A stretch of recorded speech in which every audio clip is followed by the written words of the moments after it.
My parents sold my childhood to a twisted cult, so I took them all down, piece by piece. 20 years later, my mom's asking for another chance. I left her on the porch like she did to me. I grew up as the child of two very devout members of a small and tight-knit Christian church, which sang hymns and preached generosity. From the outside looking in, we looked like a great community. But if you were a kid on the inside, you knew that there was one main rule that you had to follow. Give your body and your love to Christ. Pastor Michael made sure we understood this from the moment we could walk. Every Sunday after service, while parents chatted over coffee, he would gather us children for special lessons about surrender. My older sister Sarah was his favorite example of true devotion. By the time she turned 15, she was spending entire weekends at the church for what Pastor called intensive discipleship. She would come home with dark circles under her eyes and a look that told me she'd just been through what no one ever should, but my parents would beam with pride. Sarah truly understands what it means to die to self, my mother would say while serving dinner. Sarah would just stare at her plate and nod slowly like she was somewhere else entirely. I tried so hard to earn the same approval without having to attend those private sessions. I memorized the entire New Testament by age 11 and fasted every Friday until I collapsed during gym class. When I brought 3 classmates to church, my father just patted my head and said I was doing good work, but also told me that until I did what Sarah did, Christ would never truly accept me. It was on my 8th birthday that the pastor announced I was ready for deeper sanctification. I didn't know what that meant, but I could guess, and based on the fact Sarah was sitting next to him during the announcement and kept rocking back and forth in her chair, I knew it wasn't good. After service, my parents sat me down with Sarah for a family meeting about my spiritual readiness. Find a way out, Sarah whispered to me, but the second our parents stepped into the kitchen, she changed her tune. But that's how you know God is working through Pastor. The discomfort is just your flesh resisting, she chirped up loudly, looking at our parents. My mother came in with cookies and milk like we were celebrating something wonderful. We dedicated you both to God before you were even born, she said. This is his plan unfolding. That same night, I was given to the pastor. My body hurt, I felt disgusting, I wanted to throw up, but my parents told me I was doing the right thing, and that God was smiling at me. At first, I hated it every time. I cried every night before I had to give myself over to the pastor, and had ideations I'd rather not say here. But then over time, things changed. I became numb. I no longer cared about being given to the pastors. Thank you, pastor. And I feel God's presence became automatic responses when he was done with me. During youth group testimonies, I started sharing how blessed the sessions made me feel. I became fully indoctrinated, until the night my older sister slapped me silly. She caught me praying on my own, and approached me and just laid into me. She grabbed my shoulders and shook me. She told me this was what they wanted, for me to break, for me to give up and accept. That was when I realized I couldn't keep doing this. I had to find a way out. So I started documenting everything in a journal, hoping one day it would come in useful. I still had to give my body, pray, fast, but it was different now. My mind was no longer chained thanks to Sarah. My opportunity to use my documented journal came eventually. I was 16 and got a scholarship to a community college. I was overjoyed and told my parents. And they, thinking I was a sweet devout member of their church, let me enroll. I endured another 2 years, which thankfully no longer included giving myself to the pastor. I was too old by this point. But when I was 18, I went to college, and that's where I met other Christians. They taught me that God never asks children to surrender their bodies to grown men. The campus ministry leader Marcus and his wife showed me what healthy spiritual guidance looked like. No locked doors or special touching or secrets that made you feel sick. I came home junior year with Marcus and his wife to confront my parents. I brought Bible verses about protecting children and explained how real churches have windows in the doors and multiple adults present. My mother's face went from confused to furious in seconds. She slapped me hard across the face. How dare you question God's anointed? She screamed. My father was already on the phone, and within minutes Pastor Michael arrived with 2 deacons. He took one look at me and declared I had a spirit of rebellion that needed to be cast out immediately. My parents grabbed my arms while Pastor pressed his hands on my head. Let Pastor help you like he helped me, my mom pleaded while holding down my legs. When I kept resisting, Pastor's hands moved to my throat, squeezing just enough to make breathing difficult. Marcus pulled me away from them with surprising strength and stood between us like a wall. His wife called 911 while I gasped for air, my throat burning. The deacons blocked the door, but Marcus was bigger than both of them, years of college football evident in his stance. He told them to move or face assault charges, his voice calm but firm. Pastor Michael started quoting scripture about false prophets leading the flock astray, his face turning purple with rage. My father grabbed a baseball bat from the closet, the same one he used to teach me to play when I was little. Marcus pushed me and his wife toward the back door. We ran to their car while my parents screamed curses from the porch, their voices following us down the street. I never went back to that house again. Marcus and Rebecca let me stay in their guest room, which smelled like lavender and had a cross stitch that said, "Love lives here" on the wall. I finished college while working part-time at a bookstore, finding peace among the dusty shelves and quiet customers. My parents sent letters saying I was dead to them unless I repented. The envelopes came weekly at first, my mother's perfect handwriting spelling out my damnation. Pastor Michael had the whole congregation praying for my soul every Sunday. Sarah tried calling once but hung up when I answered. I could hear her breathing for a moment before the line went dead. I changed my number after that. After graduation, I got a job 3 states away working for a nonprofit that helped abuse survivors. I thought distance would fix everything. I went to therapy twice a week at first, then once a week, slowly unpacking years of trauma with a patient counselor named Dr. Martinez. I joined a support group for religious trauma survivors, where I met others who understood why certain hymns made me nauseous. I even started dating a guy named Timothy, who understood why I flinched when people touched me unexpectedly. He was gentle and patient, never pushing for more than I could give. Life was getting better, the nightmares coming less frequently. Then my mother showed up at my apartment on a rainy Tuesday evening. She looked older and thinner than I remembered. Her once proud posture now stooped. Her hair had gone gray at the temples, and her hands shook as she clutched her purse. She said Pastor Michael had a vision about me during a prayer vigil. God wanted me to come home and make things right. She cried and begged and said my father's health was failing, that his heart was weak from the stress of losing me. She promised things would be different now, that the church had changed. I almost believed her until she mentioned the special prayer retreat Pastor had planned for my healing, how he'd cleared his whole weekend just for me. I told her to leave and never contact me again, my voice stronger than I felt. 2 weeks later, Timothy broke up with me over coffee at our favorite cafe. He said his pastor advised him I was too damaged for a godly relationship, that my past would taint our future children. I found out out later my mother had been calling his church, showing up at services with photos of our family from before. She told them I was possessed and dangerous, that I practiced dark arts and had cursed my own family. She gave them my work number too, calling during business hours to warn them about my unstable nature. My boss started getting calls about my spiritual state. Anonymous voices suggesting I might be a danger to the children we served. Anonymous letters showed up warning coworkers I practiced witchcraft, complete with fabricated stories about rituals and hexes. I had to quit that job and find another one in a different field entirely. I moved apartments again, this time to a building with better security and a doorman who took his job seriously. I got a restraining order against my parents, spending hours in the courthouse filling out paperwork. The judge, an older man with kind eyes, said religious differences weren't grounds for harassment protection. He suggested family counseling instead, sliding a pamphlet across his desk. I tried explaining about Pastor Michael, but he said unsubstantiated allegations from childhood weren't relevant to the current situation. He meant well, I think, but he couldn't understand that some wounds never heal, and some families are better left broken. I left the courthouse feeling defeated, but not broken. The restraining order denial stung, but I'd survived worse. I found a new job at a medical billing company where nobody cared about my spiritual status as long as I processed claims correctly. My supervisor Lawrence was a gruff ex-Marine who only asked if I could handle spreadsheets and meet deadlines. I could do both. For 6 months things were quiet. I started feeling safe again. I even joined a book club at the local library where we read mystery novels and complained about plot holes over wine. The other members were mostly retired teachers who called me dear and never asked about my family. I adopted a cat named Noodle who liked to sleep on my keyboard while I worked from home. Life felt almost normal. Then Sarah showed up at my office building. She was waiting by the security desk when I arrived Monday morning, wearing the same style modest dress our mother always picked out for her. Her hair was longer now, pulled back in a severe bun that made her look older than 28. The security guard looked uncomfortable as she insisted she was my sister and had urgent family news. I told the guard I'd handle it and led her to the lobby coffee shop. She ordered black coffee with shaking hands and wouldn't meet my eyes. She said she'd left the church 6 months ago after Pastor Michael chose her daughter for special discipleship. Her daughter Lily was only 7, the same age I'd been. Sarah's voice cracked as she explained how she'd grabbed Lily during Sunday service and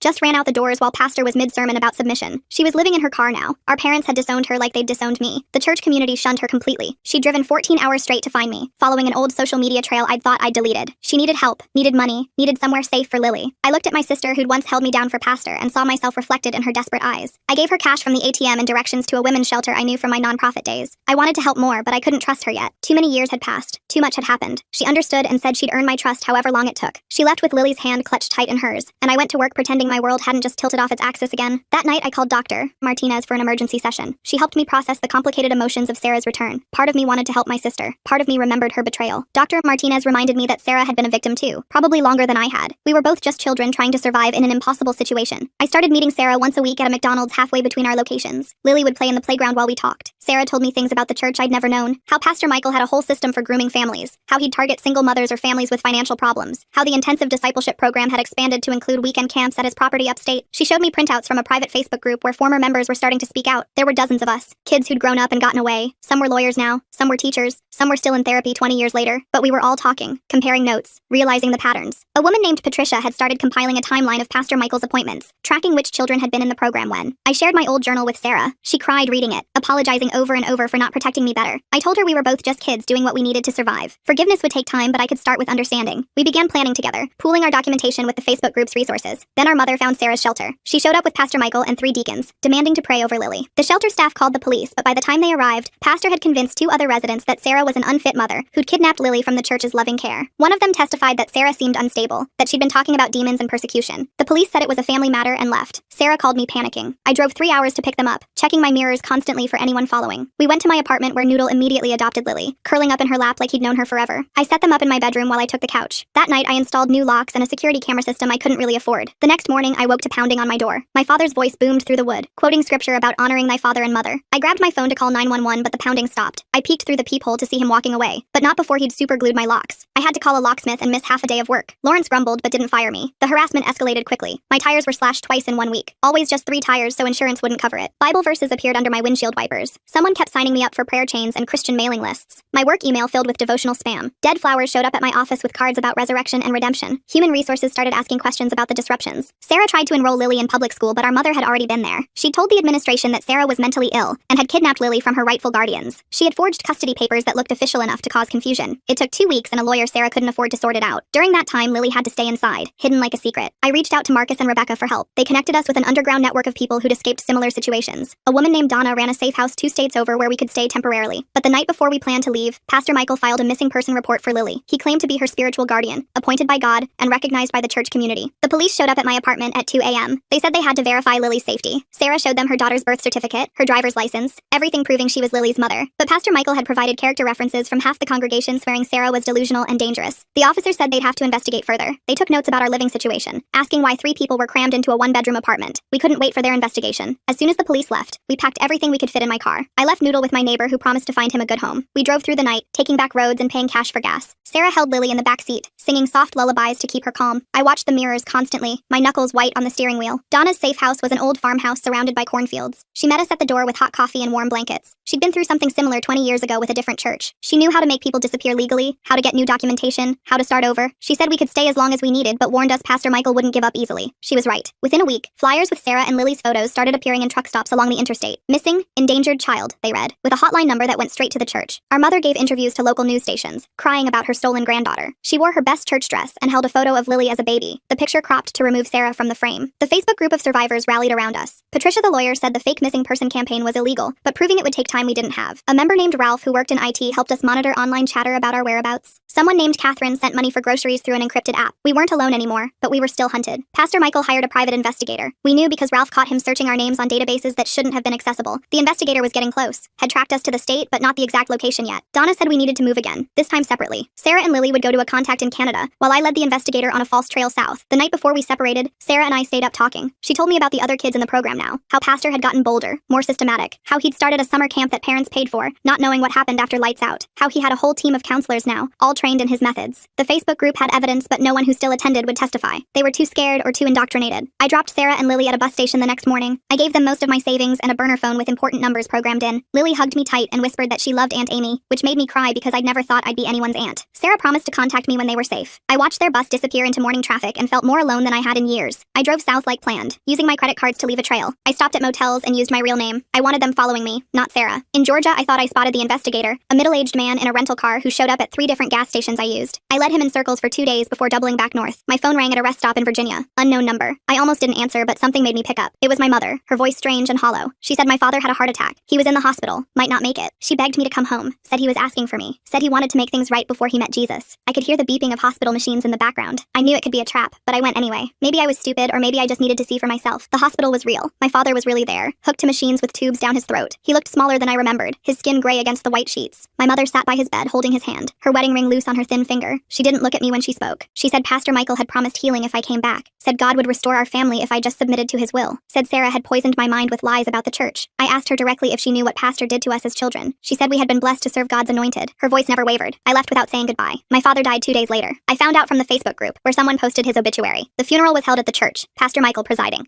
The obituary mentioned his surviving wife and daughter Sarah, but not me. I'd been erased from the family history like I'd never existed. The investigator found me at a coffee shop in Maryland. He approached my table with a friendly smile and a business card. His name was Mark, and he said he just wanted to talk. Said the family was worried about me. Said there might be a way to work things out without lawyers or police. He ordered a latte and sat across from me like we were old friends catching up. He showed me photos of the church's summer camp. Happy children playing games, roasting marshmallows, singing around campfires. He said Pastor Michael had built something beautiful for the community. Said it would be a shame if bitter ex-members destroyed it with false allegations. He slid a check across the table. The number had a lot of zeros. All I had to do was sign an NDA and convince Sarah to come home. I took photos of the check and his business card before sliding them back. I told him I needed time to think. He gave me 48 hours and his direct number. Said after that, things would get unpleasant for everyone involved. He left a generous tip and walked out whistling a hymn I recognized from childhood. My hands shook as I texted the photos to Patricia and the group. The group exploded with activity. Turns out 3 other survivors had been approached with similar offers. Pastor Michael was scared. The documentation we'd compiled was more damaging than we'd realized. Patricia said the NDAs proved consciousness of guilt. Ralph found evidence the church had hired a crisis management firm. We were getting close to something big. I met Mark 2 days later at the same coffee shop. I told him no deal. His friendly mask slipped for just a second, showing something cold underneath. He said I was making a mistake. Said accidents happen all the time. Said it would be tragic if something happened to Sarah or little Lily way up in Canada. I kept my face neutral, but inside my blood turned to ice. How did he know about Canada? I called Sarah immediately after he left. The number was disconnected. I tried the other burner phones we'd set up but got nothing. Donna hadn't heard from them in days. The Safe House network went into high alert, everyone checking their contacts. For 72 hours I didn't sleep, just waited by my phone and prayed to a God I wasn't sure I believed in anymore. Finally Sarah called from a new number. They were okay but had to move suddenly suddenly when someone started asking questions at Lily's new school. A woman with a southern accent claiming to be her grandmother, checking on her welfare. They were heading further north, maybe Alaska. Sarah sounded tired but determined. She said Lily was doing okay, had made friends with some sled dogs at their last stop. We laughed about that, probably too hard, needing the release. Patricia called an emergency meeting of the survivors who could travel. 12 of us gathered in a hotel conference room in Pittsburgh, far from any of our homes. She laid out what she discovered. Pastor Michael's church was part of a larger network. Similar churches in 7 states, all with intensive discipleship programs for children, all with the same structure of isolation and control, all with survivors too scared to speak up. We had a choice: keep running and hiding or fight back. Not through courts that didn't understand or police who saw family disputes, but through documentation, through connection, through shining light in dark places. Some members wanted to go to the media, but others feared the exposure. We were all still healing, still fragile in different ways. The vote was close, but we decided to keep building our case quietly. I went back to work, back to my empty apartment that still smelled faintly of the lavender candles Sarah liked. Lawrence noticed I'd lost weight and started bringing extra sandwiches from home, gruffly insisting his wife always made too much. I threw myself into spreadsheets and data entry, finding comfort in numbers that always added up the same way. Then the church made a mistake. They sent a young woman named Deborah to infiltrate our Facebook group. She had a convincing story about escaping Pastor Michael's mentorship, but Ralph noticed her IP address traced back to the church's office. We fed her false information about a meeting in Chicago and watched the church mobilize their response. Now we had proof they were actively monitoring and targeting survivors. Patricia used this evidence to file complaints with state agencies that actually had teeth, not criminal courts but licensing boards and child welfare departments. Churches had exemptions from many regulations but not all. The summer camp had to follow certain rules. The intensive discipleship program couldn't violate mandatory reporting laws. It was slow, bureaucratic warfare, but it was working. My mother started calling again. Different approach this time. She sounded broken, said she'd lost everything. My father was gone. Sarah had taken her only grandchild. I'd abandoned the family. Even Pastor Michael was disappointed in her failure to bring us back. She cried about being alone, about not understanding where she went wrong. I almost felt sorry for her until she mentioned that Pastor had a new vision about our family's restoration. The pressure increased from all sides. Mark the investigator started showing up places I went. The grocery store, the gym, the library, always at a distance, always with that same friendly smile. My car got keyed. My mail went missing. Someone called in a gas leak at my building, forcing an evacuation during a work presentation. Lawrence finally pulled me aside and asked if I was in some kind of trouble. I gave him the shortened version. Religious family, controlling church, ongoing harassment. He listened without judgment, then offered to have his Marine buddies provide security. I declined but appreciated the offer. He adjusted my schedule so I could work from home more often, saying remote work was the future anyway. Good bosses are rare and I'd found one. The Facebook group kept growing. Survivors found us through careful word of mouth. We had testimonies from 4 decades of Pastor Michael's ministry. Patricia compiled them into a report that read like a horror novel. Pattern after pattern of grooming, abuse, and cover-ups. Churches closing suddenly when too many questions arose, only to reopen in new towns with new names. Pastor Michael at the center of it all. Then we got unexpected help. A current church member reached out through an encrypted channel. She called herself Finley and said she was a mother of 3 who'd recently started questioning the intensive discipleship program. Her eldest was about to turn 8. She'd seen things that bothered her, heard whispers she couldn't ignore. She wanted to help but couldn't leave yet. Her husband was a deacon. Finley became our inside source. She documented everything she could without raising suspicion. She sent photos of the summer camp facilities, showing locked rooms that weren't on the official tour. She recorded conversations where Pastor Michael instructed parents on breaking their children's will. She copied financial records showing large cash movements to offshore accounts. Each piece of evidence was another nail in their coffin. The church noticed something was wrong. They tightened security, required loyalty oaths, started conducting purity interviews with all members. Finley said the paranoia was intense. Pastor Michael preached sermons about wolves in sheep's clothing, about Judas among the disciples. He instituted new rules about communication with former members. Anyone caught speaking to us would be immediately expelled. Sarah finally got stable housing in Alaska. She sent photos of Lily playing in snow, her cheeks red with cold and joy. They'd found a small community that didn't ask too many questions. Sarah got work cleaning offices at night while Lily attended a school that barely had enough kids for one classroom. It wasn't ideal, but it was safe. They could breathe. I decided to visit them for Christmas. I took a convoluted route involving 3 flights and a rental car. Mark probably tracked the first flight, but I'd gotten better at losing tails. Alaska felt like another planet. All that white space and silence. Sarah met me at a tiny airport, looking healthier than I'd seen her in years. The cold agreed with her, she said. Or maybe it was the distance from everything. We spent a week pretending to be a normal family. We baked cookies and watched movies. Lily showed me her drawings of sled dogs and northern lights. Sarah and I talked late into the night about everything except the church. On Christmas morning, Lily gave me a handmade card that said, "Best aunt ever," in glittery letters. I ugly cried into my coffee while Sarah rubbed my back. The peace couldn't last. When I got home, my apartment had been searched. Nothing obvious, but small things moved. My journal from childhood was missing from its hiding spot. My laptop camera had been covered with tape I didn't put there. Someone wanted me to know they'd been there. The violation felt familiar, that old sense of nowhere being safe. Patricia called with news. The state was finally investigating the summer camp. Too many complaints from our documented evidence to ignore. They'd show up for surprise inspections, interview staff, check credentials. It wasn't criminal charges, but it was something. The church would have to follow rules or shut down the camp. Either way, fewer children would be at risk. The church's response was swift and vicious. They filed defamation lawsuits against 6 group members, including me. The papers were served at my work, humiliating me in front of coworkers. The lawsuit claimed we were conspiring to destroy a legitimate religious organization out of spite. They demanded millions in damages none of us had. Patricia said the suits were meant to silence us, progress, not win. But we'd been silent too long already. More survivors came forward. A man named Terry from the 1980s who'd kept photos. A woman named Victoria who'd recorded Pastor on a hidden tape recorder in 1995. Parents who'd pulled their children out when things felt wrong but never spoke up. The evidence mounted faster than the church could suppress it. Finley took her biggest risk yet. She volunteered to help with the camp's emergency preparation for state inspection. While organizing files, she found and copied records going back decades. Lists of children in the program, financial records showing payments to silence families, letters from Pastor Michael instructing staff on grooming techniques. She uploaded everything to our secure server before anyone noticed. The state inspection shut down the camp temporarily. They found building code violations, inadequate background checks, and concerning disciplinary policies. The church cried religious persecution, but the violations were clear. They had 90 days to fix things or lose their license permanently. Pastor Michael called it spiritual warfare and asked for emergency donations. My mother showed up at my work. She looked older, frailer, defeated. She said the church was struggling, families were leaving, donations had dried up. Pastor Michael blamed her for failing to bring her daughters back. She'd been removed from the women's ministry she'd led for 20 years. She had nowhere else to go, no identity outside the church. She asked if I could forgive her. I wanted to feel vindication, but mostly felt sad. She was a victim too in her way, so deep in the system she couldn't see it. I told her forgiveness would take time, but I could start with coffee. We sat in the lobby cafe while she talked about my father's final days, how he'd asked for me, how Pastor Michael had said I was too corrupted to come, how she'd started wondering then if maybe things weren't what they seemed. She gave me a box of my childhood things she'd saved, report cards, drawings, photos from before everything went wrong. At the bottom was Sarah's old diary, the one she'd hidden even better than mine. I read it that night and cried for the little girl who'd tried so hard to protect me while drowning herself. No wonder she'd eventually broken and joined them. Survival sometimes looks like surrender. The lawsuits against us stalled when the church couldn't produce evidence of actual defamation. Truth is a defense, Patricia reminded us. Everything we'd said was documented fact. The judge seemed sympathetic to our position, asking pointed questions about why a church needed such aggressive legal tactics. The church's lawyer sweated through his expensive suit. Then Finley's husband found out about her activities. She'd been careful, but not careful enough. He confronted her after finding encrypted messages on her phone. She called us from her car, crying and scared. He'd threatened to take the children if she didn't confess everything to Pastor Michael. We told her to run, but she said she couldn't leave her kids. The line went dead. We didn't hear from Finley for 2 weeks. When she finally made contact, she was in the hospital. Official story was a fall down the stairs. She didn't contradict it, but the fear in her voice told the real story. Her husband had moved the children to his mother's house. Pastor Michael visited daily to pray for her recovery and repentance. She whispered that she was sorry and hung up. The group rallied. We couldn't save everyone, but we could try for Finley. Patricia found a domestic violence lawyer who specialized in religious abuse cases. Ralph hacked into the husband's email and found messages discussing how to handle Finley's betrayal. A member named Emily who lived nearby started visiting Finley in the hospital, posing as an old college friend. The state's investigation expanded. They'd found enough problems at the camp to look deeper into the church's other programs. The intensive discipleship program came under scrutiny. Parents were interviewed. Children were gently questioned by trained professionals. The church circled wagons, coaching members on what to say, but cracks were showing. My mother called to warn me. Pastor Michael had held an emergency meeting. He'd identified me as the ringleader of what he called a satanic conspiracy. He'd shown my photo to the congregation, asked them to pray for my destruction. Some members walked out, others doubled down. The community was splitting apart. She sounded scared, but also something else. Maybe free. Mark the investigator made one last approach. This time he brought a different offer. Pastor Michael would retire. The church would restructure with new leadership. The intensive discipleship program would end. All they wanted in exchange was for us to stop pushing for criminal charges, to let the past be the past. He looked tired, like a man ready to wash his hands of the whole mess. I took the offer to the group. The debate was fierce. Some wanted blood, wanted to see Pastor Michael in handcuffs. Others just wanted it over, wanted to stop looking over their shoulders. Patricia pointed out that retirement wasn't justice, but it might be the best we could get. The system still protected men like him. We voted to keep pushing. 2 weeks later, Pastor Michael had a vision during service. God was calling him to missionary work in South America. He would leave immediately to spread the gospel to unreached tribes. The congregation was shocked but supportive. They raised money for his mission, never questioning the sudden calling. He left on a Tuesday, taking several loyal deacons with him. The church collapsed without him. The replacement pastor found financial irregularities going back years. The camp stayed closed. The intensive discipleship program was quietly discontinued. Families drifted to other churches or nowhere at all. The building went up for sale 6 months later. My mother sent me the listing, said it felt like watching her life get auctioned off. Finley divorced her husband and got her kids back. The evidence Ralph had found helped prove coercion and abuse. She moved 3 states away and started over. She sent us a Christmas card with her kids smiling in front of a tree. Inside she wrote simply, "Thank you for helping me see." We'd saved at least one family. Sarah and Lily came back from Alaska when things felt safer. Not to our hometown, but to a city where they could blend in. Sarah got her teaching certificate and found work at a school that valued her protective instincts. Lily joined soccer and made friends who knew nothing about her past. They got a dog named Moose who barked at anyone who looked suspicious. I kept my job with Lawrence, who'd become protective in his gruff way. He introduced me to his wife at the company picnic, warning her I was the one who'd been having family trouble. She hugged me like I was one of her own kids and loaded my plate with homemade potato salad. Normal kindness felt revolutionary after everything. The Facebook group evolved into a formal support network. We held our first in-person conference, renting a small hotel meeting room. 23 survivors came. We shared stories, resources, therapist recommendations. Patricia led workshops on legal rights. Dr. Martinez came to speak about religious trauma. We weren't just survivors anymore. We were advocates. My mother joined the group eventually. It took time for others to trust her, longer for me, but she worked to earn it. She shared her own story of indoctrination, how Pastor Michael had targeted her as a young single mother, how the promise of community and purpose had blinded her to the cost. She apologized publicly and privately, over and over. Some days I believed her. We learned Pastor Michael never made it to South America. He'd been detained at the border for financial crimes unrelated to the church. The investigation into the camp had uncovered money laundering through the church accounts. Federal charges were filed. He fought extradition from Mexico for a year before being brought back in handcuffs. The trial trial was quiet, focused on financial crimes rather than abuse. He got 5 years in federal prison, not for what he did to us, but for tax evasion and fraud. Patricia said it was like getting Al Capone. Not satisfying, but effective. We'd take what we could get. Some of us wrote victim impact statements that the judge couldn't consider. We sent them anyway, needing our truth on record somewhere. The real victory came in the connections we'd made. Survivors supporting each other, parents learning warning signs, communities questioning blind authority. The network grew beyond our original group, helping people escape similar situations across the country. We couldn't undo our past, but we could prevent future harm. I started speaking at conferences about recognizing religious abuse. My voice shook the first time but got stronger with practice. Sarah came with me sometimes, both of us telling our story to rooms full of social workers and teachers, people who might spot the next child who needed help. Every presentation felt like building a fence between predators and prey. Lily grew up strong and confident, untouched by the darkness that had shaped her mother and aunt. She knew the truth in age-appropriate pieces, understood why we were protective without being paranoid. She played soccer and joined drama club and dated nice kids who walked her to the door. Normal teenage life that felt like a miracle to us. My mother lived quietly in a small apartment near us. She volunteered at a legitimate charity, finding purpose in actual service. We had dinner together monthly, building something new from the ashes of our broken family. She never fully understood the harm she'd enabled, but she accepted responsibility for it. That had to be enough. The empty church building became a community center. Local nonprofits moved in, including one that helped abuse survivors. Sarah laughed when she heard, saying it was poetic justice. The basement where Pastor Michael had held his special lessons became a food pantry. The sanctuary hosted AA meetings and yoga classes. The space was redeemed by better purposes. I kept my journal from childhood and Sarah's diary in a safety deposit box. Evidence and reminder both. Sometimes I read them to remember how far we'd come. The scared little girls who'd written those words had survived to become women who protected others. We'd broken the cycle through pain and persistence and refusing to stay silent. The network published a guide for recognizing religious abuse. We distributed it free to schools, counseling centers, anywhere people might need it. The calls came steadily, people recognizing their own stories in our words. We connected them with resources, with lawyers like Patricia, with therapists who understood. Each person helped felt like retroactive rescue of our younger selves. Pastor Michael died in prison, heart attack, the report said. Natural causes. The news felt anticlimactic after everything. No dramatic confrontation, no final justice. Just an old man dying alone, his empire crumbled, his victims free. Some of the group celebrated. I felt nothing but tired relief. He couldn't hurt anyone anymore. That was enough. We held a gathering on the anniversary of the camp closing. Not a celebration, but an acknowledgement. We'd done something that mattered. Saved kids we'd never meet from experiences we knew too well. The trauma would always be part of us, but it no longer defined us. We were teachers and lawyers and parents and advocates. Survivors who'd learned to thrive. My story doesn't have a neat ending because life doesn't work that way. I still have nightmares sometimes. Sarah still flinches at certain hymns. My mother still struggles with guilt. But Lily just got accepted to college on a soccer scholarship. The network helped 53 people escape abusive churches last year. The guide has been downloaded thousands of times. We're winning in small, steady ways. I work, I go to therapy, I have friends who know my whole story. I adopted 2 cats who sleep on my bed and purr when I have bad dreams. I date carefully but hopefully. I speak at conferences and answer emails from scared parents. I live a life that would have seemed impossible to that 7-year-old girl in the church basement. It's not perfect, but it's mine. The building where it all happened stands empty now. The community center moved to a better location. Developers want to tear it down for condos, but the permits keep getting delayed. Sarah jokes that it's cursed. I drive by sometimes, remembering. Not with fear anymore, but with something like pity. All that power reduced to empty rooms and broken windows. We outlasted it all. I kept driving by that empty building for weeks. Something about seeing it abandoned made me feel powerful. Then one morning I saw construction crews there. They were finally tearing it down. I sat in my car and watched the wrecking ball hit the walls where Pastor Michael used to preach. Sarah called while I was sitting there and I told her what was happening. She drove over and we watched together. My mother texted asking if we wanted to get lunch. We'd been doing that more often lately. She was different now, quieter and more thoughtful. She'd started going to a therapist that Dr. Martinez recommended. During lunch, she told us she'd been contacted by a documentary filmmaker. Someone was making a film about churches like ours. She wanted to know if she should participate. Sarah and I exchanged looks. The network had been approached too. Patricia was handling the legal side, making sure everyone's identity would be protected if they wanted. Some survivors were ready to go public. Others couldn't handle that exposure. I told my mother it was her choice, but to be careful. These things had a way of stirring up old pain. That night, Finley called. Her ex-husband was making trouble again. He'd joined a new church and was telling people she was an unfit mother. He wanted custody back. She was scared but angry too. The network rallied again. Patricia connected her with a better lawyer. Ralph found social media posts where the ex admitted to hitting her. We built her case piece by piece. Work was steady and normal. Lawrence had promoted me to team lead. I was good at spreadsheets and meeting deadlines. My coworkers knew I had a complicated family, but not the details. That was fine. I liked having a part of my life that was just ordinary. No trauma, no activism, just numbers that needed organizing. Then Mark the investigator showed up at my apartment. I hadn't seen him in over a year. He looked older and tired. He said he wasn't working for anyone, just wanted to talk. I let him stand in my doorway but didn't invite him in. He said he was sorry for his part in everything. He'd taken the job not knowing what the church really was. By the time he figured it out, he was in too deep. He gave me a flash drive, said it contained all his surveillance files on our family, photos, reports, recorded conversations, everything the church had paid him to gather. He said we should have it, might need it someday. Then he left. I plugged in the drive that night and found hundreds of files. Pictures of me at work, at the store, with friends. It was creepy but also useful evidence. The documentary filmmaker reached out directly. Her name was Elizabeth and she'd grown up in a similar church. She understood the stakes. She wanted to tell our story right, with respect for the survivors. The network had a long meeting about it. We voted to cooperate, but with conditions. No real names without permission. No footage of current locations. Focus on the system, not individual trauma. My mother decided to participate. She wanted to speak for the parents who'd been deceived. Sarah agreed to be interviewed with her face obscured. I said no at first, then changed my mind. Maybe seeing our faces would help someone recognize their own situation. Lily was off limits, though. She deserved a childhood without cameras. Filming took place over several months. Elizabeth was patient and careful. She interviewed 24 survivors, some on camera, some just audio. She filmed the empty church building before it was demolished. She got footage of the camp, still closed and overgrown. She even tried to interview Pastor Michael in prison, but he refused. During filming, more stories came out. A man named Vincent contacted us after seeing a news article about the documentary. He'd been in Pastor Michael's first church 40 years ago. He had photos and letters from back then. The pattern went back further than we'd known. Pastor Michael had been doing this his whole career, moving whenever questions arose. The network kept growing. We had chapters in 12 states now. Monthly video calls where leaders shared resources. Patricia had created legal templates for restraining orders and custody battles. Dr. Martinez ran online support groups. We had a whole system for helping people escape and rebuild. It wasn't perfect, but it worked. Sarah met someone at a teacher's conference. His name was Austin, and he taught high school history. She was cautious at first, made him earn trust slowly. He understood her boundaries and never pushed. Lily liked him because he coached soccer and didn't talk down to kids. Watching Sarah learn to trust again gave me hope for myself. My apartment felt too small for all the life I was building. I found a house with a small yard and room for an office. The mortgage scared me, but Lawrence wrote a glowing recommendation letter. Moving felt like another step away from the scared girl who'd run with just a garbage bag of clothes. I painted the walls bright colors and hung photos of good memories. Finley won her custody battle. The judge saw through her ex-husband's lies. She got full custody and a restraining order. She sent the network a cake with "thank you" written in frosting. We ate it during a video call, everyone celebrating this small victory. Her kids were safe. That's what mattered. The documentary premiered at a film festival. Elizabeth invited the network, but most of us watched online instead. Seeing our story on screen felt surreal. She'd woven together interviews and documents into something powerful. The audience gasped at the right moments. Some cried. During the Q&A, someone asked what they could do to help. Elizabeth gave them our website. After the premiere, emails flooded in. People recognizing their own churches in our story. Parents worried about their kids. Survivors who'd been silent for decades. We divided up the messages and responded to everyone. Connected them with local resources. Added them to support groups. The work never stopped, but every person helped felt worth it. My mother watched the documentary alone. She called me crying afterward. Seeing it all laid out chronologically had broken something in her. She finally understood the full scope of what she'd enabled. She apologized again, but differently this time. Not seeking forgiveness, but acknowledging harm. I told her healing wasn't linear for any of us. Pastor Michael's lawyers contacted Patricia. He wanted to make a deal. Information about the wider network of churches in exchange for early release. Patricia laughed and hung up. We already knew about the network. We'd been mapping it for years. His information was worthless. He had no cards left to play. Spring came and Sarah announced she was getting married. Small ceremony, just family and close friends. She asked me to be her maid of honor. We went dress shopping together, laughing at poofy options. She chose something simple and elegant. Lily would be a bridesmaid. My mother would attend but not participate. We were building new traditions. The wedding was perfect. Outdoor ceremony in a park. No church in sight. Austin's vows made Sarah cry happy tears. Lily read a poem about family being chosen. I gave a speech about survival and sisterhood. Even my mother smiled genuinely. The reception was at a restaurant with good food and no prayers. We danced until midnight. A week later, another survivor reached out. A young man named Juan whose parents were still in Pastor Michael's network. He was 18 and scared. We activated the extraction protocol. Safe house ready, legal advice on standby, job resources lined up. He left on a Tuesday while his parents were at prayer meeting. Another one saved. The empty lot where the church had been became a garden. The city approved a community project. Survivors from the network came to plant flowers. We didn't make it a memorial because this wasn't about remembering. It was about growth. Kids from the neighborhood helped. By summer, it was beautiful. Life growing where darkness had been. I started dating a guy named John from my book club. He was a librarian who made terrible puns and good coffee. I told him my history on our 5th date. He listened without interrupting, asked how he could be supportive. He didn't treat me like broken glass afterward. We took things slow but steady. It felt healthy and normal. The documentary won awards and got wider distribution. Elizabeth donated profits to the network. We used the money to expand services, hired a full-time coordinator, rented office space, created scholarships for therapy. What started as a Facebook group had become a real organization. We incorporated as a nonprofit with a board and everything. Pastor Michael had a stroke in prison. He survived but couldn't speak anymore. Some of the network saw it as divine justice. I just saw an old man facing consequences. The state moved him to a medical facility. He would die there eventually, forgotten by everyone but his victims. His empire was dust. We were still standing. My mother started volunteering with the network. She answered phones and filed paperwork. Other survivors were suspicious at first, but she proved herself through consistency. She became especially good at talking to parents who'd just discovered the truth. She knew their guilt and could guide them through it. Redemption through service. Sarah and Austin bought a house near mine. Lily got her driver's license and immediately became everyone's chauffeur. She was applying to colleges, thinking about social work or law. She wanted to help people like we did. We tried not to pressure her, but were secretly proud. The next generation learning from our pain. Another church in the network got exposed. Similar patterns, different state. The survivors there used our template for organizing. Within months, they had their own support group, their own documentation system. We shared resources and strategies. The network was bigger than any individual story now. It would outlive us all. I got promoted again at work. Lawrence joked that I'd have his job soon. The stability felt good. Regular paychecks, health insurance, retirement savings, things I'd never thought I'd have. I could help other survivors financially now. Paid for hotel rooms during escapes, covered therapy copays, used my ordinary life to enable extraordinary rescues. John proposed during a hike. Simple ring, heartfelt words. I said yes. We planned a small wedding like Sarah's. No church, no pastor, just promises between equals. The network celebrated with us. These people who'd seen me at my worst now got to see me at my best. That felt like the real victory. A journalist contacted us about a book. She wanted to expand the documentary into deeper reporting. The network discussed it for weeks. Books lasted longer than films. They could reach different audiences. We agreed, but with the same conditions. Protect identities, focus on systems, center survivor voices. The truth needed telling, but carefully. My wedding day was cloudy but warm. Sarah stood beside me. Lily did a reading. My mother sat in the front row, crying good tears. John's family had embraced me completely. His parents knew my history and didn't care. The ceremony was in a botanical garden. We wrote our own vows. Mine included a line about choosing joy after sorrow. The book came out a year later. It made some bestseller lists. More emails, more people reaching out. The network had protocols now. Trained volunteers to handle intake. Partnerships with therapists nationwide. We were professional about saving people. What started as desperate Facebook messages had become a movement. Pastor Michael died on a Tuesday. Heart failure, the report said. The network got the news through various channels. Some members wanted to celebrate. Others felt nothing. I was in the middle of a work presentation when I found out. I finished the presentation, went to the bathroom, and felt relieved. It was over. He was gone. We didn't go to his funeral. Neither did my mother. She said that part of her life was dead already. The church people who still believed held a small service. They called him a martyr. We kept doing our work. His death changed nothing about what we'd built. He'd been irrelevant to us for years already. Life settled into rhythms. Work, home, network meetings, dinners with Sarah's family, book club with John, therapy every other week. I got pregnant and we painted the nursery yellow. Sarah threw me a shower with no prayers or prophecies, just friends celebrating new life. Normal felt revolutionary after everything. The baby came early but healthy. A girl we named Hope, which felt right. Sarah and Austin were there. My mother waited in the hall, giving us space. Lily held her cousin and promised to teach her soccer. John cried more than me. The nurse said we looked like a happy family. We were. The network published its 10th anniversary report. Thousands of people helped. Hundreds of churches exposed. Laws changed in 3 states because of our advocacy. We'd built something that would outlast us all. Patricia was training new lawyers. Dr. Martinez had created a whole therapy certification program. The work continued. I went back to work after maternity leave. Lawrence had saved my position. Balance was hard but possible. John and I traded off childcare. Sarah helped constantly. My mother babysat weekly, earning trust through diaper changes. We were making it work, building the family we'd never had. Another documentary filmmaker reached out. This one wanted to focus on the network's success, how we'd built systematic response to systematic abuse. We agreed to participate. The story had evolved beyond individual trauma. We were teaching others how to fight back, how to build support systems, how to heal together. Hope learned to walk in the garden where the church had been. Flowers bloomed around her as she toddled between me and John. Sarah took pictures. My mother sat on a bench watching her granddaughter play where her grandson had been hurt. The symbolism wasn't lost on anyone. We'd won by surviving. The network kept growing. International chapters now. Similar patterns everywhere. Religious abuse wasn't unique to our denomination, but neither was resistance. Survivors finding each other, building resources, saving others. We'd created a template that worked. Documentation, connection, sustained pressure. Simple tools that broke complex systems. I spoke at the network's annual conference, told our story to a room of 200 survivors. Sarah and I did a joint session on sibling dynamics in abusive systems. My mother ran a workshop for parents. Lily, now in college, volunteered at registration. The teenager we'd protected was protecting others. The cycle continued, but differently. Work stayed steady. Spreadsheets and deadlines and normal problems. John and I bought a bigger house. Hope started preschool. Life was beautifully ordinary most days. The activism was part of me, but not all of me. I'd learned to hold multiple truths. Survivor and Thriver, Wounded and Whole, Past and Present. The book about our network won journalism awards. More churches got exposed. More laws changed. We'd shifted from reactive to proactive. Training mandated reporters to spot signs. Creating curricula for healthy youth programs. Setting standards that protected children. Using our pain to prevent others. My mother got sick. Cancer. Fast-moving. She faced it with the same determination she'd once given to the church. She used her remaining time to record testimony. Full confession of everything she'd known and ignored. She wanted it on record. Patricia added it to our archives. Evidence and apology combined. She died on a Sunday. We held a memorial at the Botanical Garden. No hymns, no pastor. Just people sharing memories. Sarah spoke about forgiveness. I spoke about redemption. Lily sang a song she'd written. The network sent flowers. Even in death, we did things differently. Better. Hope grew up knowing the truth in age-appropriate pieces. Why we were careful about sleepovers. Why we didn't go to church. Why Aunt Sarah sometimes cried during certain songs. But mostly she knew love, safety, choice. The everything we'd fought to give her. She was free in ways we'd never ever been. The network hired full-time staff, real salaries, benefits, professional development. We'd grown beyond what volunteers could manage. I joined the board, using my business skills for strategy. Sarah created educational programs. We were building institutions to counter the ones that had hurt us. Systematic response to systematic abuse. Years passed. Hope started middle school. John and I had another child, a boy named Marcus, after the man who'd first helped me. Sarah and Austin adopted siblings from foster care. Lily became a lawyer like Patricia. The family we'd built looked nothing like the one we'd escaped. That was the point. I still drive by the garden sometimes. Kids play there now. Families have picnics. No one knows what was there before unless we tell them. And mostly we don't. The flowers are enough. Beauty where ugliness had been. Life where death had reigned. We'd won by outlasting. By building better.